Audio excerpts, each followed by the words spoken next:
use the wagon wheels?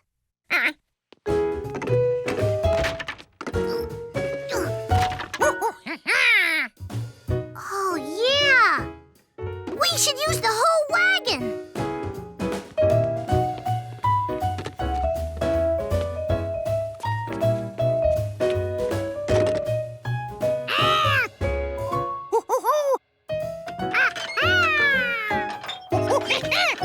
The handle is sort of like a steering wheel.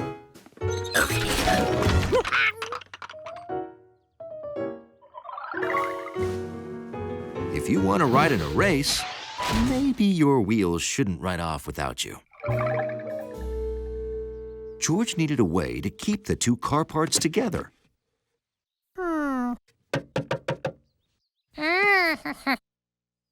He knew just how to do it. First, he put the steering handle through the hole in the bottom of the boat. Then he nailed the boat to the wagon. We did it! The car was almost ready. Okay, we've got 1, 2, and 3. But we still need... brakes!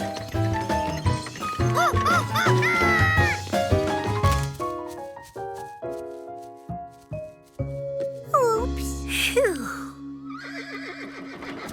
Hey, kids. Aren't you entering the derby race? It starts in 10 minutes.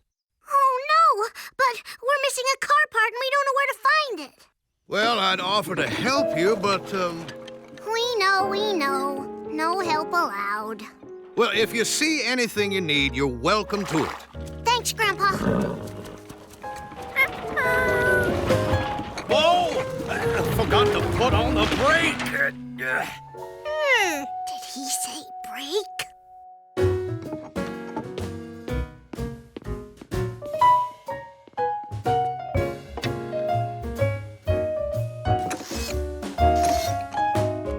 George and Allie had their break.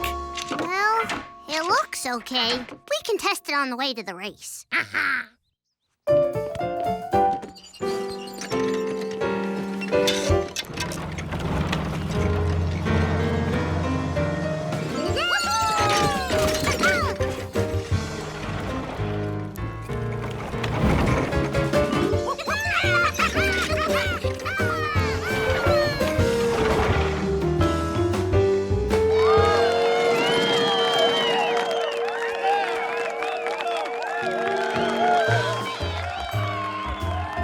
The racer's ready. On your mark. Get set. It works! Hey, guys! You made it! Go! And we're off.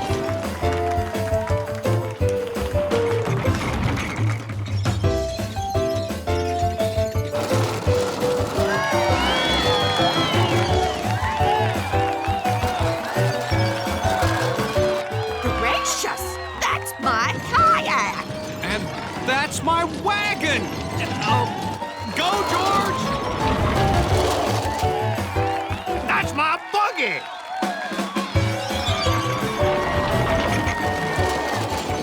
For a while, George and Bill were neck and neck. Come on! Faster! Uh-oh!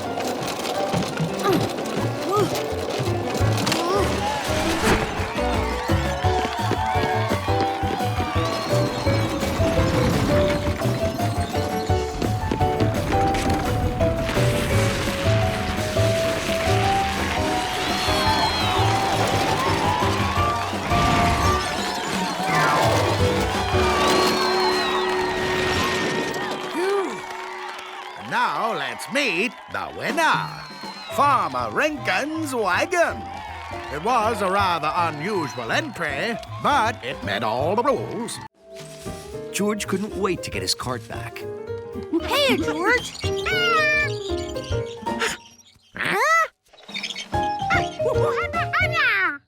Like my cart? Allie traded it to me for an old backpack.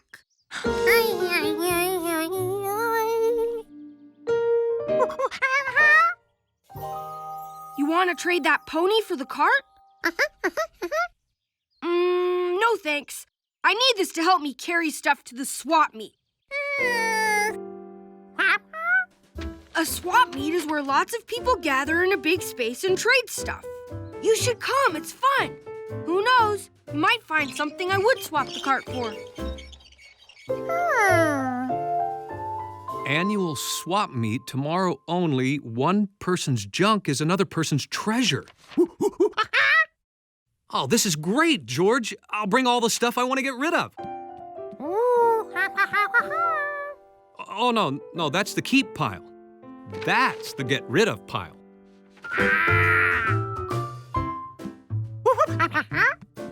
Of course. You never know when you might need a sombrero. The next day, George hoped that between his sticks and the man's stuff, they'd have something that Bill would trade for. Got it. Need it. No. I like her sombrero, though. You want to trade the sombrero? Sure.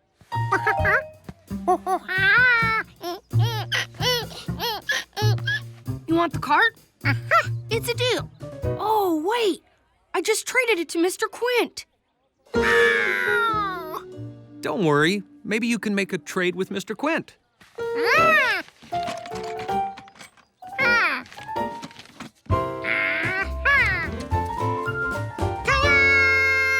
Well, that's a dandy fishing reel, but unfortunately, I just swapped the cart with my brother for this singing whale.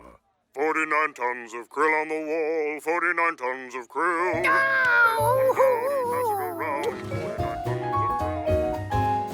George found Mr. Quint's brother, Flint, but Flint had traded the cart to his other brother, Wint, for a back massager.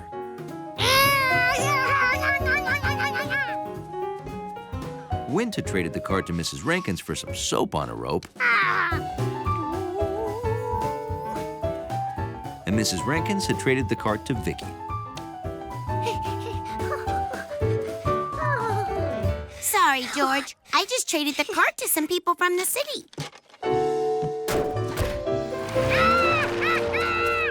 George had worked so hard to get that cart back, and now it was gone for good.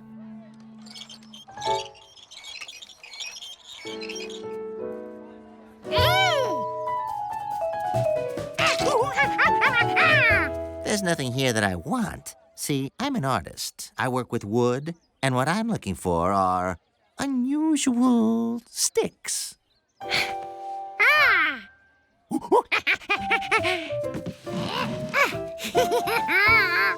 Well, these are the best sticks I've ever seen.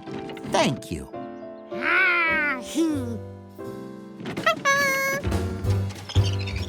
At last, George had a cart. Of course, he no longer had anything to put in it, but that wouldn't last long.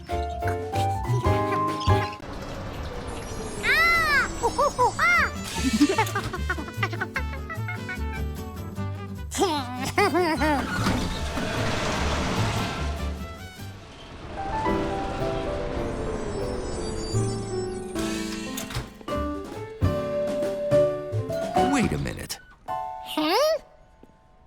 George was confused. This looked like where he'd been before. And that was the same clown, which meant George was back where he started. How did he do that? Why, hello there. I thought you were going to the zoo.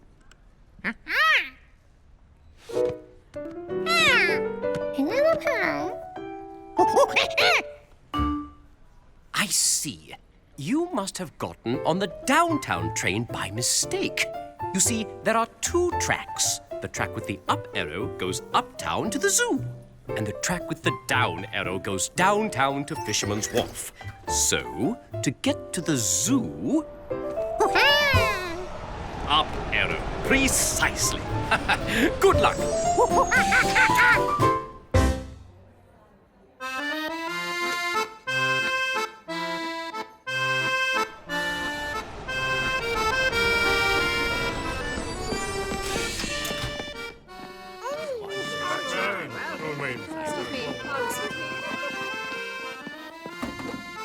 I don't understand. Where's George? I told him to get on the next train. If George didn't get on the uptown train, then maybe... Could he have gotten on the downtown train by mistake? Because I never explained that there were 2 trains. That must be it. Oh, hang tight, George. I'm coming.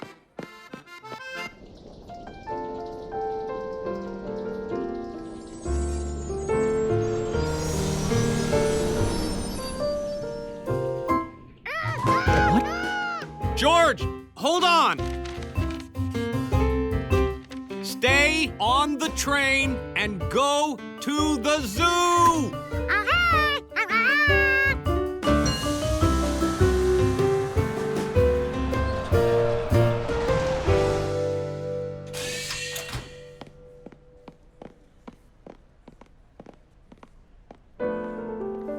Can you make me a dog? Yes, I know it's a giraffe. It's the only thing I know how to make.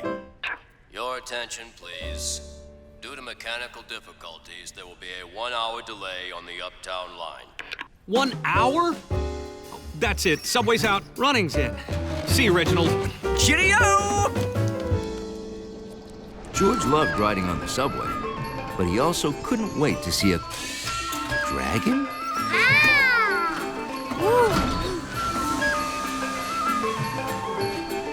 Not only did George see a dragon on his way to the zoo, he also saw an Italian opera singer, some Russian dancers,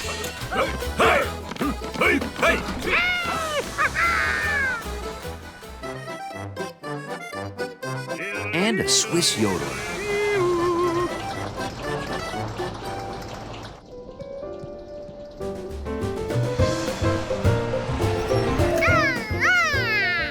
Finally, George had arrived at the zoo.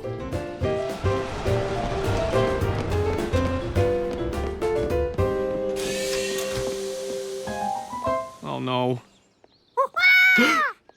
George! You made it, George. All by yourself. And faster than I did.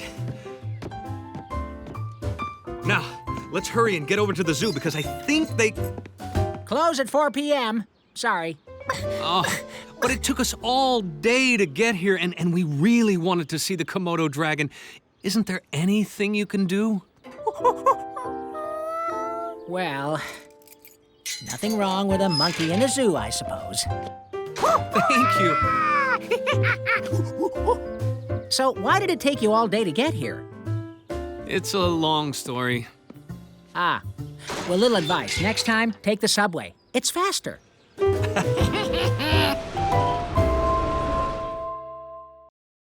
So, how wide do you want this poster? 1, 2, or 3 Georges wide? Not only were things the right size for George, he was the size. Okay, let me see. This is 1 George, and this is 2 Georges, and of course this is our 3 Georges wide. George knew it'd be easier to handle a poster that wasn't wider than he was. Great! How are we gonna nail this to be 3 Georges tall if you forgot the George stick? We don't need a stick. There's George. 1 George. 2 Georges. 3 Georges. There, 3 Georges tall. Thanks, George.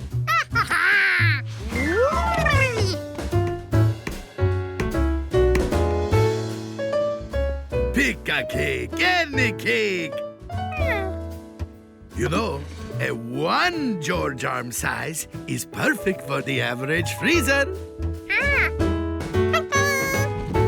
Cake, decorations.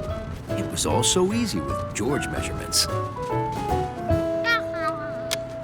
He's a monkey named George, got a friend with a hat. He's a furry brown fella, and we like him like that. The cake was in the freezer. The poster was on the wall. And the star was no trouble at all. George was ready for his guests. Hello, Giorgio. But not ready for their size. I hope we're not too early.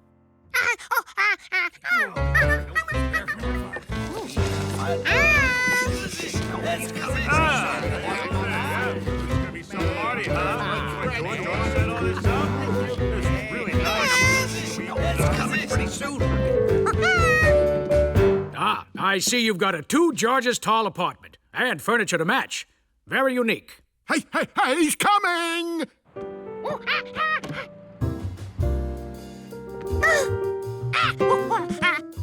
George is right. We have to hide. It's too small. Was that plant I can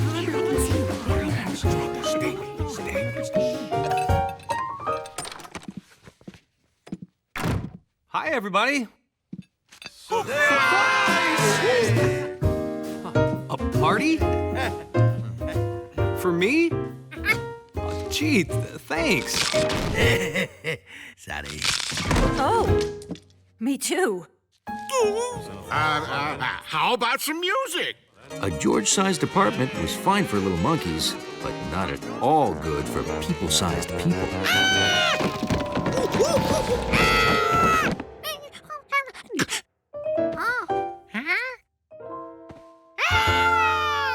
This was more like it. Everything was the size it should be.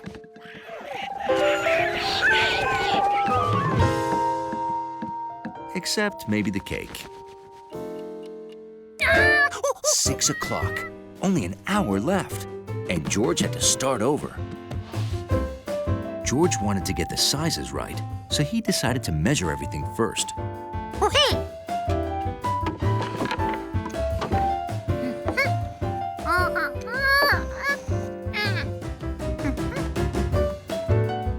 This time, George ordered the right-sized cake.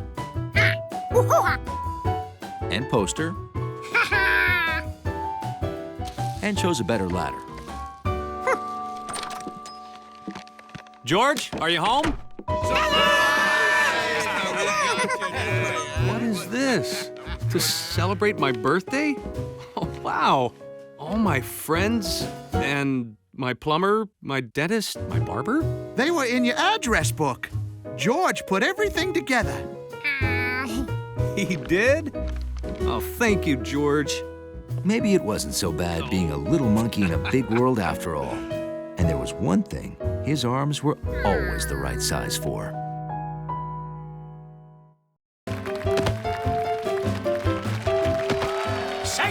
Now that George was a numbers pro, he was having a great time, keeping score, watching the game, and rooting for Marco to hit a home run. Here's the pitch. Looks like it could get out of here. It's going. A fantastic grab by the outfielder. That was the third out. Now the Tiger babies are up. Sorry, hungry people. My mom's on the phone and I have to talk to her. I wish there was someone who could help you, but there isn't.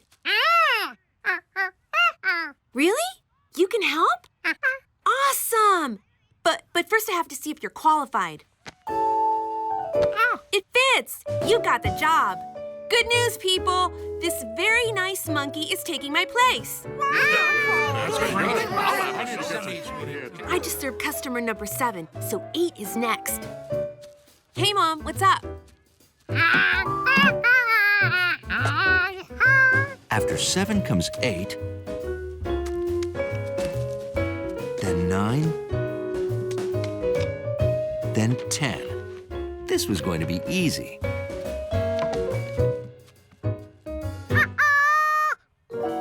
George had no idea what number came after that.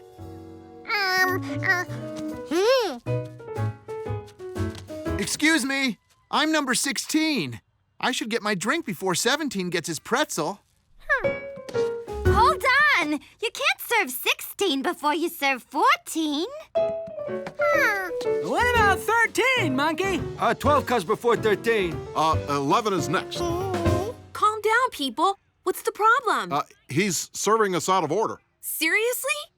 Do you know your numbers?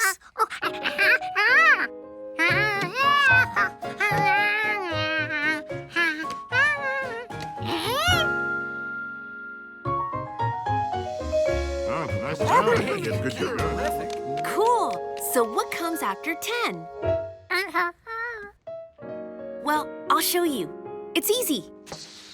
Just cover the first part of the number with your hand and look at the second part.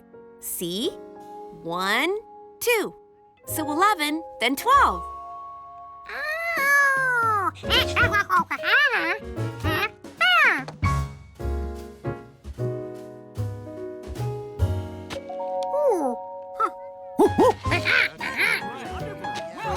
Awesome!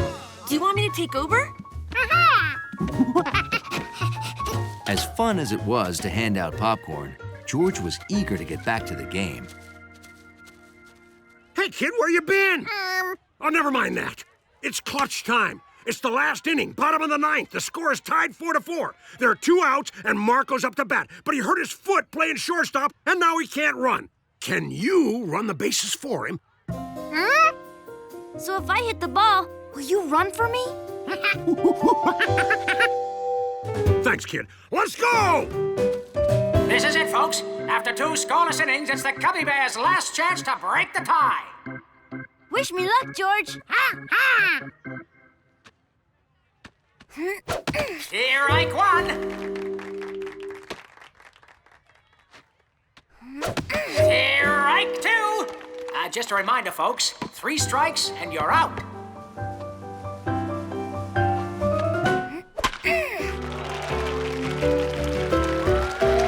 Come on, Hope. Keep going. Keep. Home run! Marco, home run! I did it! I hit a home run! Hopes. Run, George, run! If bases were like everything else, then George should run them in order. First base first, second base second, and third base third. Bring it home, kid! Bring it home! Slide, George! Slide! Save! What a hit! What a slide! The Bears have won the game! I did it! I hit a home run! And I couldn't have done it without you, George! We're so proud. That was a fine hit, Marco, and a fine run, kid. Kid? There he is!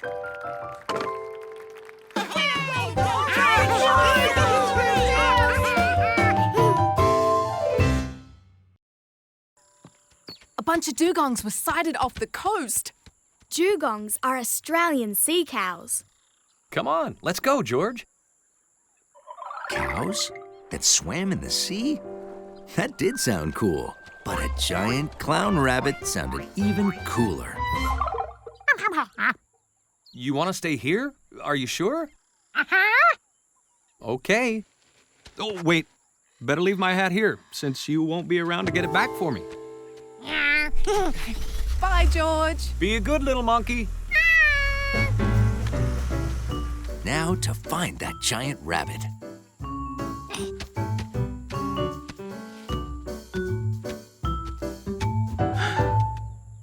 There were those footprints again. Only now, the giant clown rabbit had a tiny friend. It looked like they'd stopped here for a drink of water, but then the smaller footprints disappeared. Could it be? When clown rabbits drank water, they could fly?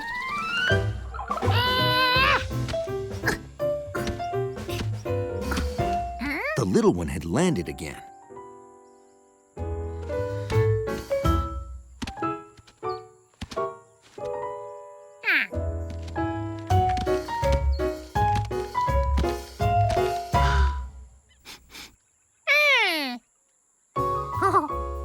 The footprints weren't made by a hopping clown rabbit. They were made by a whatever this little guy was.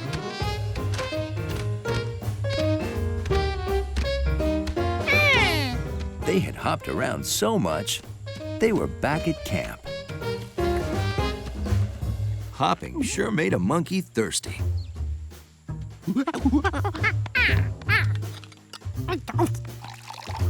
Maybe his friend was thirsty too. If only he had a bowl to feed him with. It'll dry out and be as good as new.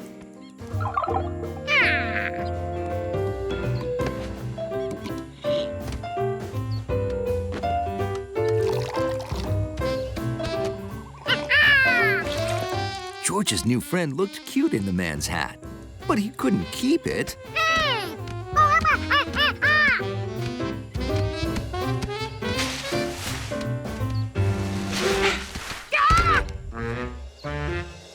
It was the bigger whatever it was.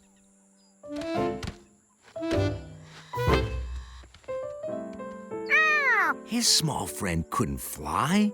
He'd just been getting a ride. George had to get that hat. But his new friends were too fast.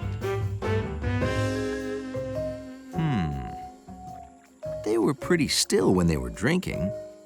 But that watering hole was too far away. By the time George got there, the animals might be gone. If only he had his own watering hole.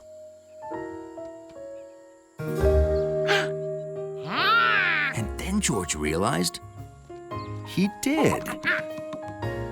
He just needed someplace to put it.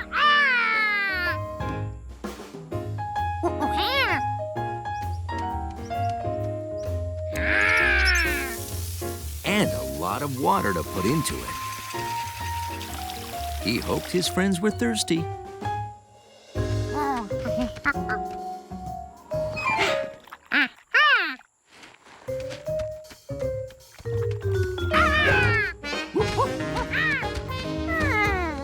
George was happy to have the man's hat back, but he was sad his new friends ran off.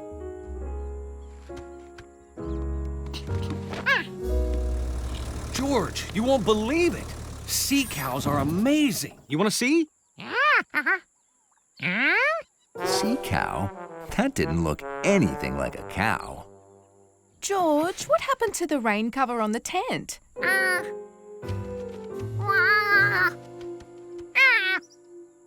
No worries, mate. Yeah, long day.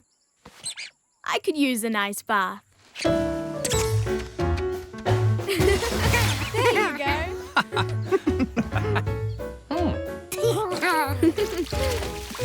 Oh, this day just keeps getting better. Turn around and I'll show you my favorite Australian animal. His friends were back.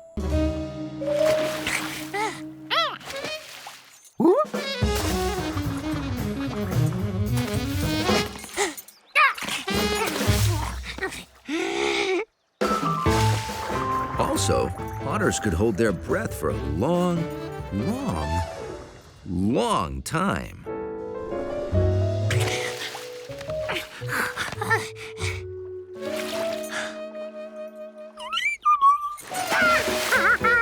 Okay, swimming was out.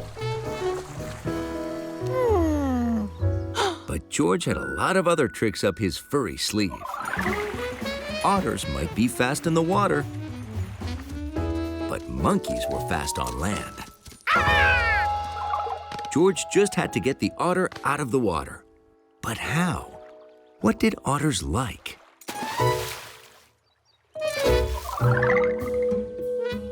They liked to play. They liked to swim.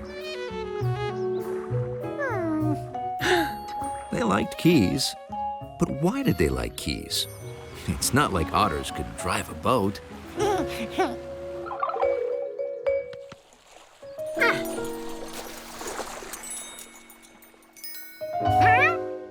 Maybe they just liked keys because they were shiny.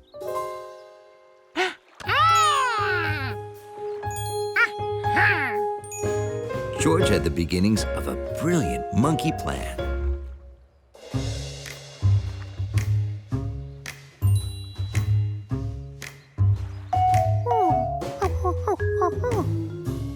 If otters liked shiny things, then maybe he'd follow the fish to land, and George could get his key.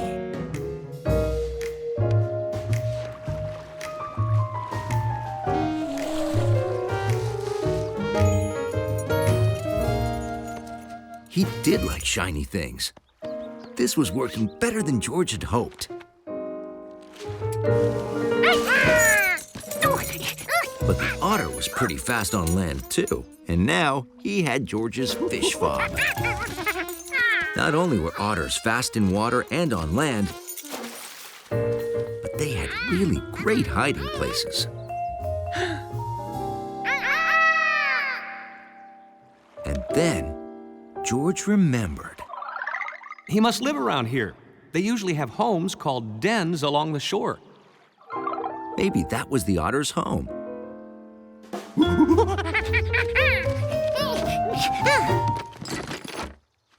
Oh no! The otter was underground and George was out of shiny things to lure him out.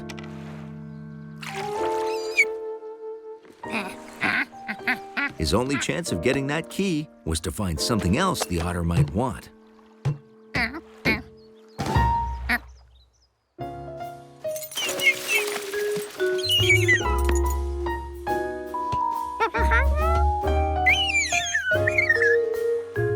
And then he remembered, otters like to play. They played peekaboo, hide and seek, keep away and chase. Maybe otters would play trade ya. The trick to trade ya was to make your toy look a gajillion trillion times more fun than anyone else's toy. And George was an expert at that. It was by far the most amazing toy the otter had ever seen.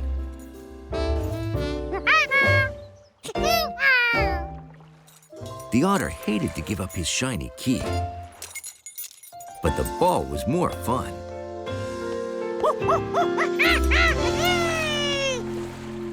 Oh, wait till you see the pictures I took. I got a rose-breasted grosbeak, a pie-billed grebe, and a coot. You ready to go home? Ah, Mr. Quint's key. You kept it safe, George.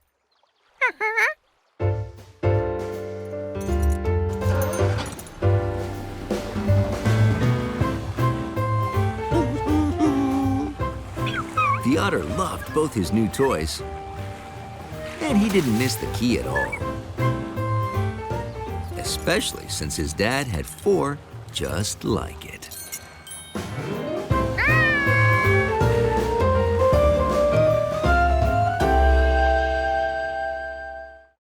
Good thing George got some leaves from the tree. But Hundley Jr. didn't like the tree leaves.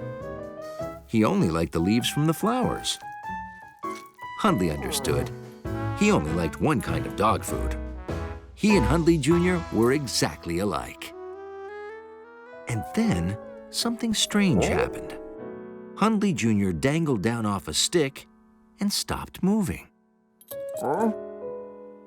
Maybe Hundley Jr. needed more food. Hundley had to get more leaves from the flowers fast. When Hundley got to the lobby, he couldn't believe his eyes. Nothing was wrong.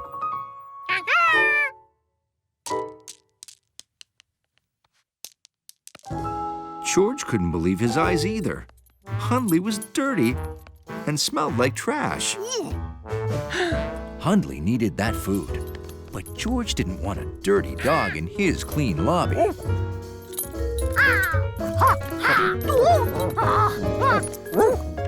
It was Hundley versus Monkey Hundley. Who would win? Oh, my flowers. Ms. Klopotsnik, that's who. Aren't they? Oh, dear. There's milkweed in this bouquet. I'm allergic to milkweed. Well, at least the lobby smelled better now. When Hundley got back, Hundley Jr. was in a tiny sleeping bag. Where did he get that? Hundley would just wait until his friend woke up. He was sure it wouldn't be long. Oh!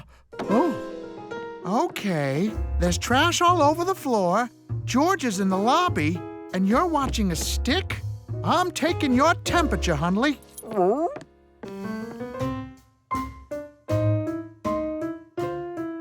Days and days went by. But Hundley Jr. stayed wrapped up in the hard little bag. Hundley tried to get Hundley Jr. to come out and play. Nope. Hundley tried to get Hundley Jr. to come out and sing. Nope.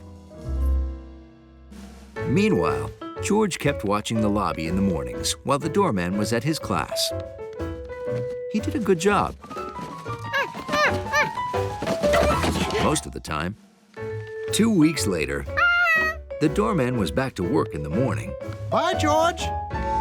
But Hundley Jr. was still sleeping. George knew how to wake him up.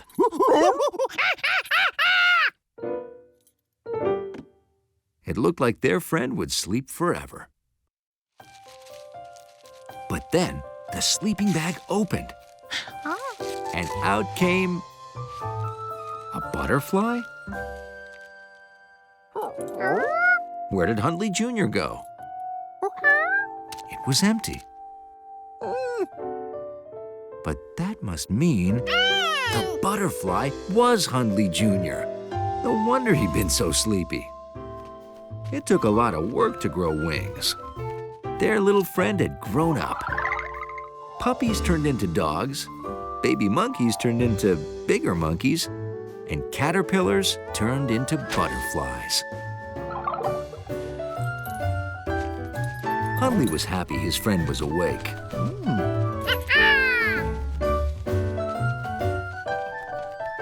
But he was a little sad, too, because Hundley Jr. didn't want to live inside anymore. It was a beautiful day. A perfect day for flying. They'd missed their friend, but he was ready to leave and go see the world. Thanks to them. Hundley was proud. He'd been a great caterpillar daddy. Hey, lobby monkey. But he'd also learned his job could be done by a monkey. Ah!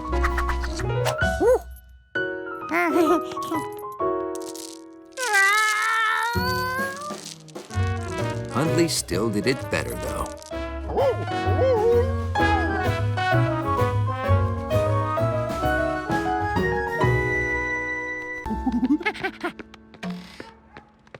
Hi, we're looking for our dog.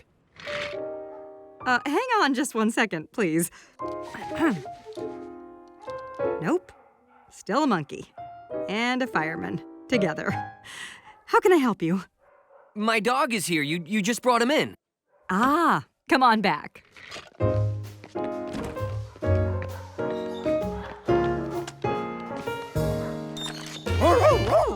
Oh, hey, Boogie Woogie. I was worried about you. Yes, I was. Aw, he's very playful. He made a lot of friends already. Even the gerbil likes him. Animal shelters have gerbils? Oh, we take them all. From A to Z. Armadillos to zebras. We've never had a zebra, actually, but we'd take it. I have got to stop Blaze from running away. Can you help me? You should use a leash and a collar. And you need a dog tag with the dog and owner's name, address, and phone number on it. You can make one at the pet supply store right down the road. Thanks. There you go, buddy. A brand new dog tag. You're welcome. Looks like Blaze found the toy section.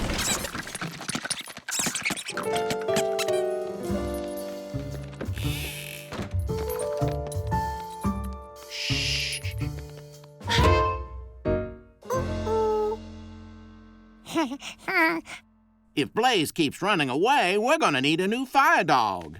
Or a new Proby to watch the fire dog a little better. Don't worry, we got Blaze a dog tag and a leash, and I'll train him to stay.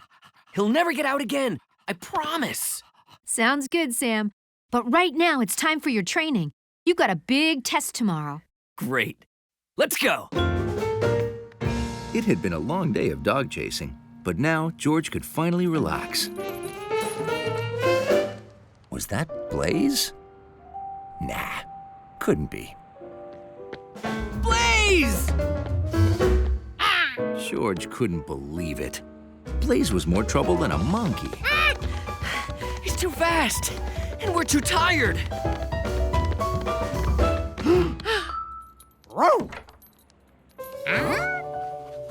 I see you got a nice new dog tag for Blaze. And he tested it out by getting lost again right away. He found a hole in the fence this time. He's super sneaky and super cute. Aw, you want to go see your friend? Blaze came to play with the other dog, and he wanted to play with Charky in the park, and play ball with George. George suddenly knew why Blaze kept leaving. George figured out how to stop Blaze from running away by getting another dog. Meet Sparky. Great. Now we can lose 2 dogs. The shelter worker says some dogs do better with a friend. Now, let's go take that firefighter test. I'm ready. And the dogs will both be here when we're done. Right, George?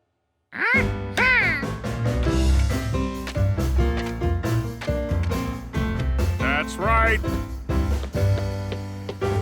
Oh, you did it. You finished the obstacle course in less than 2 minutes. Oh, yeah! Oh, hang on. You still have to pass the real test. That's right. We have to check and see if the dogs are still here.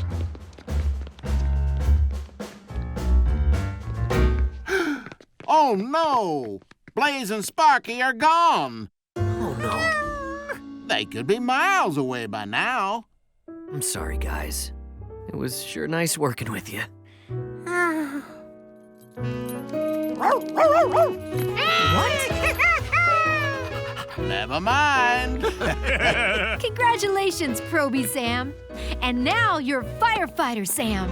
All right! Can't breathe. I'm good. Okay, you build the basics. I'll design the bling. You know, cool stuff so bees will show up quicker. George needed 5 different parts. A lid, a shallow box, some frames, a grid, and a deeper box. Trouble was, Betsy would be home from dance class in 2 hours. He didn't have time to make boxes from scratch. Oops, broke my lead. Hey, George, do you have a pencil sharpener?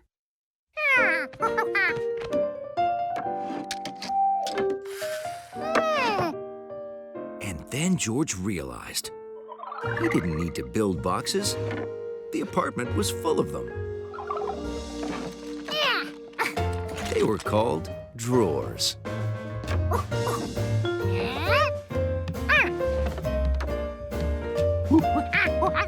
Now to put everything together.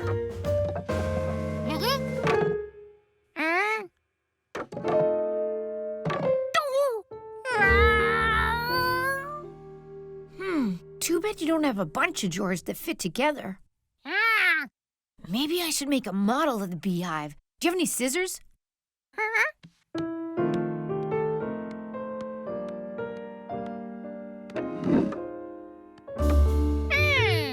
He did have drawers that fit together.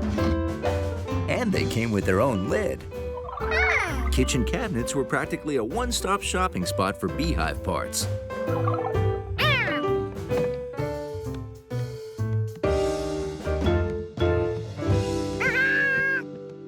Good work, George.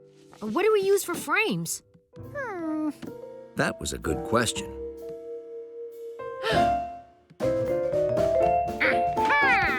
And George had a good answer. They didn't call them frames for nothing. George was just missing one part.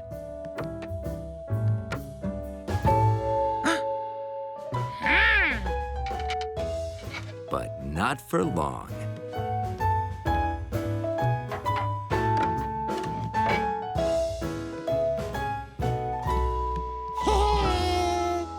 Fantastic!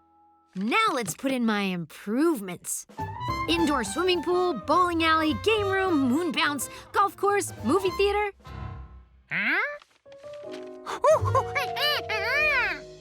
Oh no, you're right, it's late. Let's drop this at Aunt Margaret's. Then we better work extra hard to drum up bees.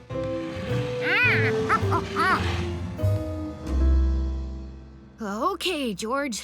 So, how do we drum up bees?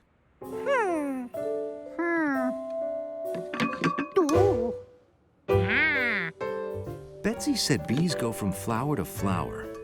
Maybe if their hive had flowers, the bees would move in. Come on, bees. Betsy will be here any minute. Ah! Betsy! You're... Is this what I think it is? Wait, Betsy, I can explain. See, you said have a taste, so we... just the tiniest slice. And it was yum. And then, where'd it go? So we tried to buy you more, but everyone was out, so we built you a hive instead. You guys, you've done a lot of things, but this is absolutely, by far, the best present you've ever given me. It is? But we ate your honeycomb. What? Oh no, that piece of honeycomb was for you. I've got lots more. What? Oh, show me how this works. I want to use it in my Earth Day presentation. Sure. Betsy had a hive. Steve and George had more honeycomb. Everyone was happy. Well, almost everyone. On their way home from the circus, the monkey with the yellow balloon and the man with the yellow hat noticed that Professor Wiseman's light was still on. Don't tell me you're still working, Professor. Of course, it's only 9 o'clock. What's this? A foot race? Mm-hmm. We're trying to raise money for an expedition to the lost city of Omam. Great cause. I'll sign up for that. Hey, you want to help me train, George?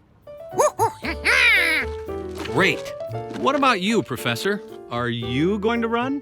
Me? Oh, I can't run. I've got way too much work. Poor Professor Wiseman. She doesn't know what she's missing. The next day, George couldn't wait to start training. Hey! Wait up!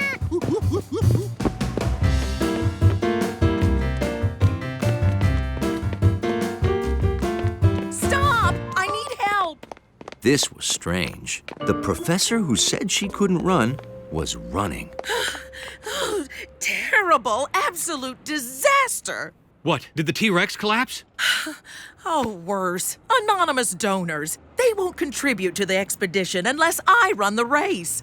Oh, but that's great. Races are a lot of fun. Can you help me train? I don't know a thing about running. No problem. Let's meet in the park at lunchtime tomorrow. Terrific. Can't wait.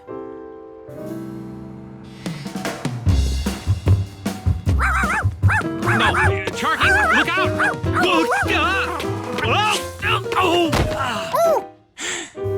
Oh, boy. What? He sprained his ankle? How can I train for the race without him? You want to be my personal trainer? Okay. Well, let's get running.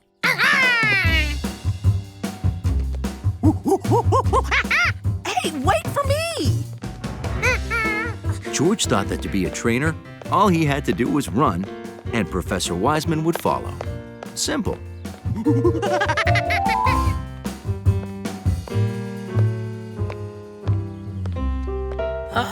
George, wait up!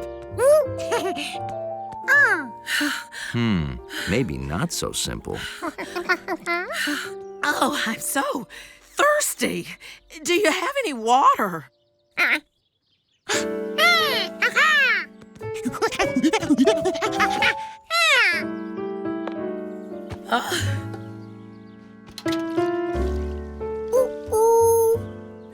Okay, that's it. I'm done.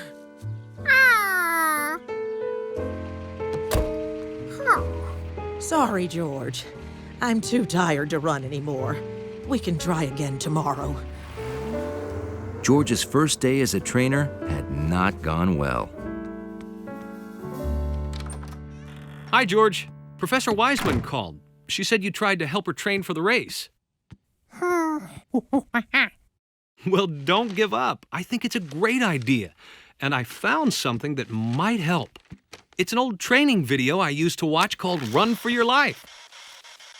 You! Yeah, you! Are you ready to run like you mean it?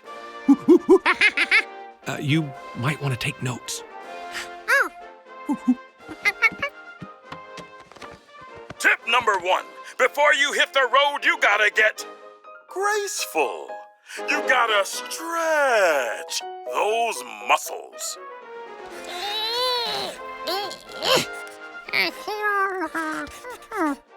When George met Professor Wiseman in the park the next day, he wanted to be ready.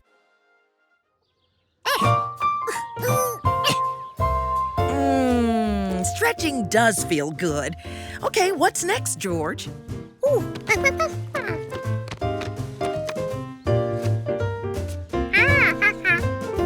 Time to run? Oh, but not too fast, right?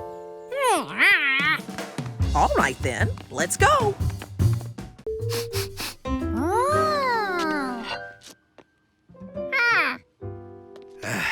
I have lost the ability to cook.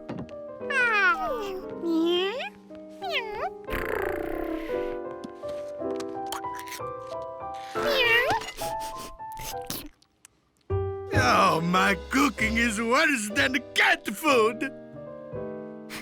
Well, it sure doesn't smell worse. Yuck. Huh.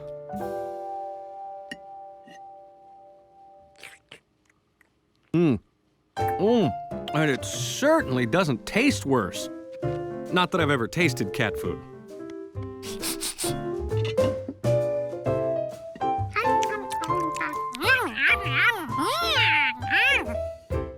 You're just being nice. If Gnocchi won't eat my food, there's no point in serving today. Flour delivery. Oh, it's a nice selection today. Just to put him down, Hector, thank you. Okie dokie.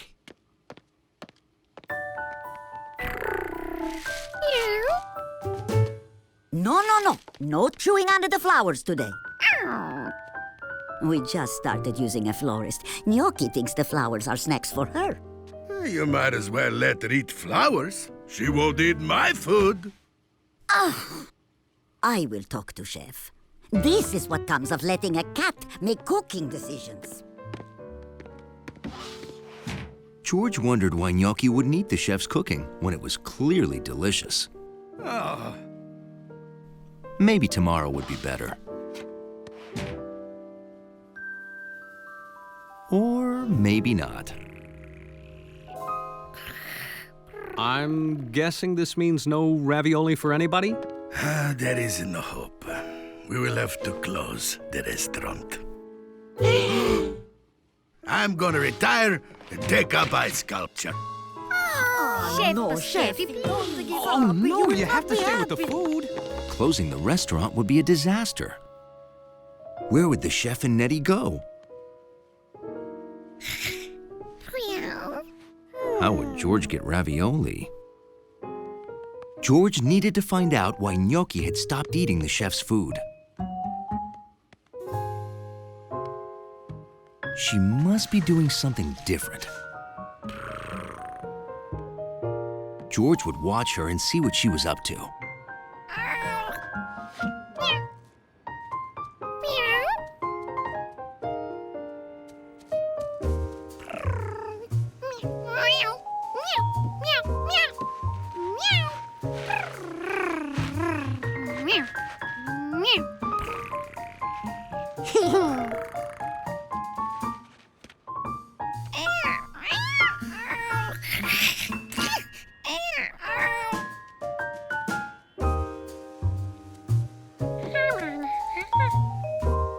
she wasn't hungry because she was eating somewhere else.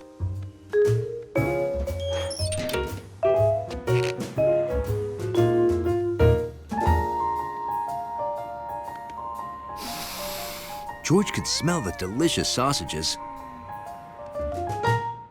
but Gnocchi had no interest.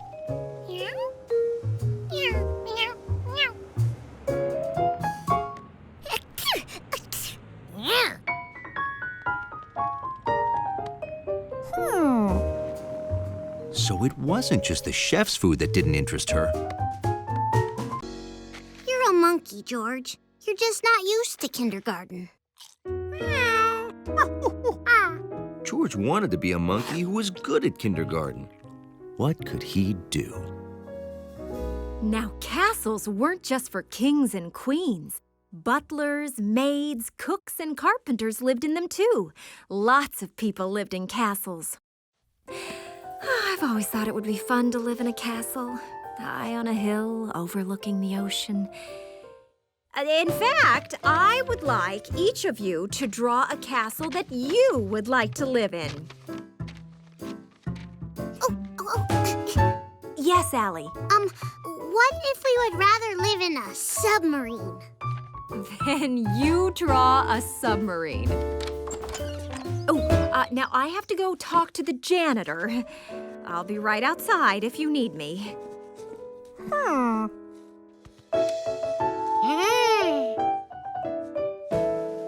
George had an idea. Instead of drawing a castle, why not build one? A castle for Mrs. Gold to live in.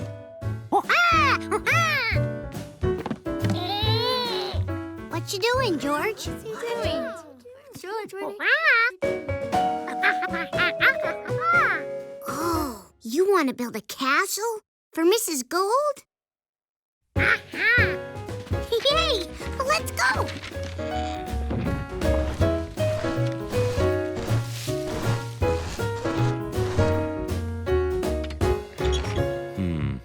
Maybe castles weren't allowed in kindergarten. Maybe he should ask. The bookshelves, the water, not a problem. But sand in a carpet? That's a problem. Mrs. Gold, George wants to know if he can build a castle instead of draw one. Sure. I'll be right there. Let me tell you about carpets. First, you got your shags. Then there's your area rug family, which is divided into the short pile and the deep pile. It's not easy building a castle, but George found a way. With bookshelves and blocks for walls, and a curtain for the roof. And every castle needed a window.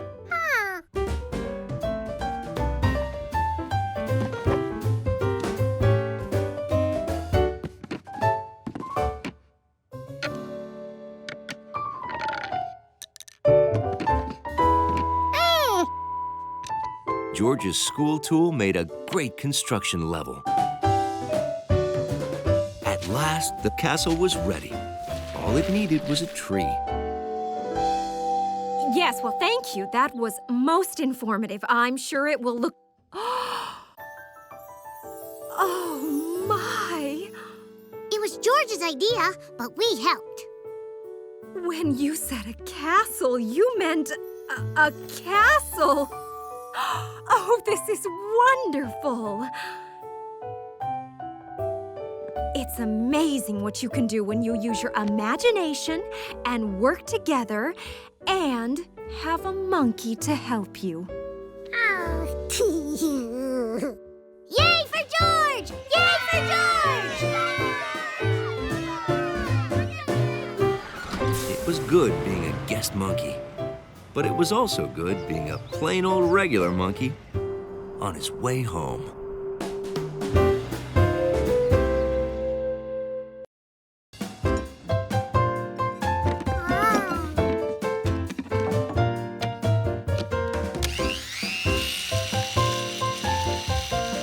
Some juicer you've got there. Second best invention in the world. The first is my tasty health drink.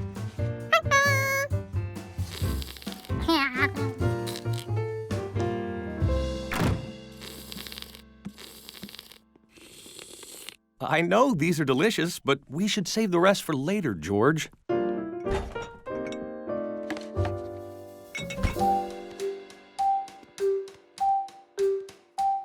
Well, okay, I think that's later enough.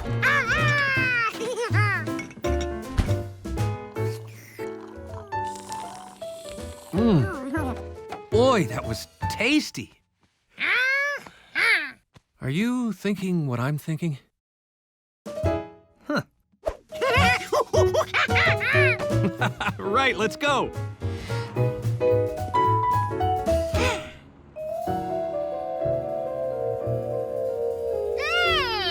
Where'd everybody go? Everybody packed up and left already. But don't worry, they'll be back next week. A whole week without juice? What was George going to do? You know, George, if we had our own juicer, we could make the drink ourselves. There's a kitchen supply store right around the corner. Let's go. Oh, boy. I have no idea how to use this. But when in doubt, read the instructions? I guess there are no instructions. Oh, don't worry. Between a smart man and a smart monkey, we should be able to figure it out. Hello? What? Yeah, I'll be right there. Sorry, George. Professor Weissman needs me at the museum. They're picking a new shade of yellow for the main hall. I'll be back as soon as I can.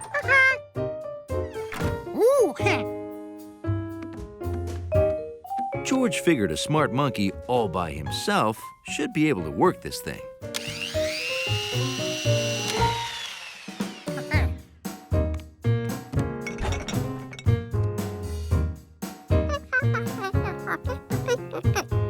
Now, what did Juicy J say he put in that drink? It's got 5 fruits and vegetables, plus a special secret ingredient. 5 fruits and vegetables, and all of them seem to be red. Apples are red, and peppers, and strawberries, and watermelons.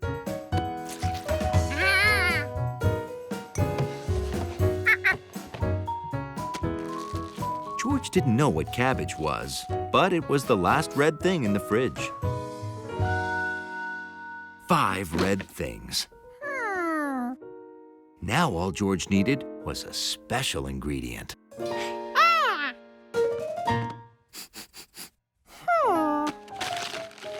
A red fish? Why not?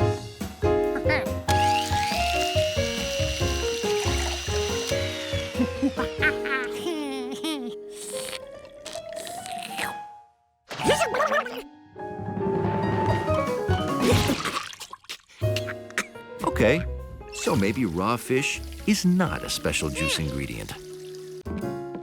I think there's a picture in this book. Here you go. See that blob? That's a germ. Some germs are good for you, but bad germs can make you sick. Well, that's your body. Your nose, mouth, stomach. Those are your lungs. When you sneeze or cough, that's your lungs squeezing together and trying to force out the bad germs. Enough biology. Time for you to rest. George didn't want to rest. He wanted to get rid of his bad germ. If only he knew how.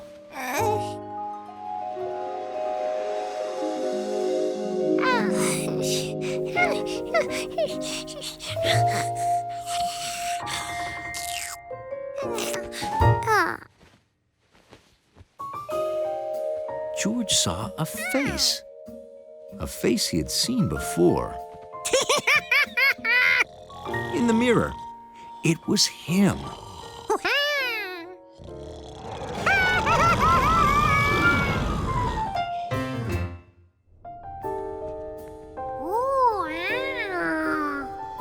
George's mouth was amazing. It was like a giant cave.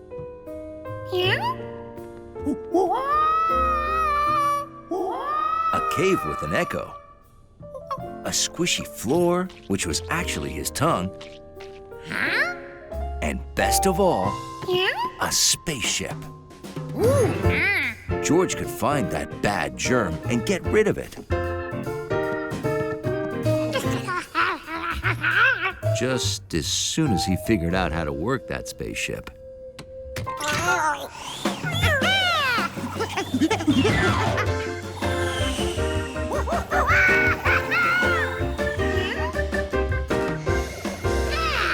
George was amazed. He didn't know Gnocchi could drive.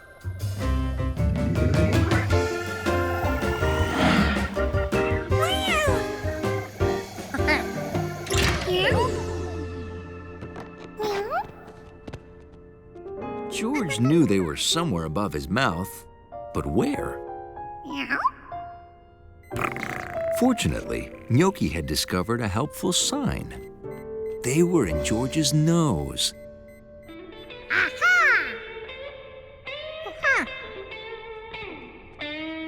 And they weren't alone. You better look out, cause Toots is in town. I'm in your nose. Achoo, he's in your nose. I'm in your nose. Oh yeah, he's in your nose. I'll make you sniff it out, make you sneeze. You won't be smelling that smelly cheese down to your belly. Down, Mosey on down to your belly. Look out, he's in your belly. So don't eat a thing, that's my suggestion. Cause I'll be giving you indigestion. Sing it, Jeremy. Go Toots, go. Oh, I like the sound of that. Do it again. Go Toots, yeah. I love this place. Better head to your lungs. Hey Toots, where you going? To the lungs. Oh yeah, he's in your lungs. Well, I'll be making you wheeze and cough. You better take the whole week off. And if you're wondering who to blame, don't forget, Toots the name. Cause we'll be making you sweat and squirm. Cause that's our job.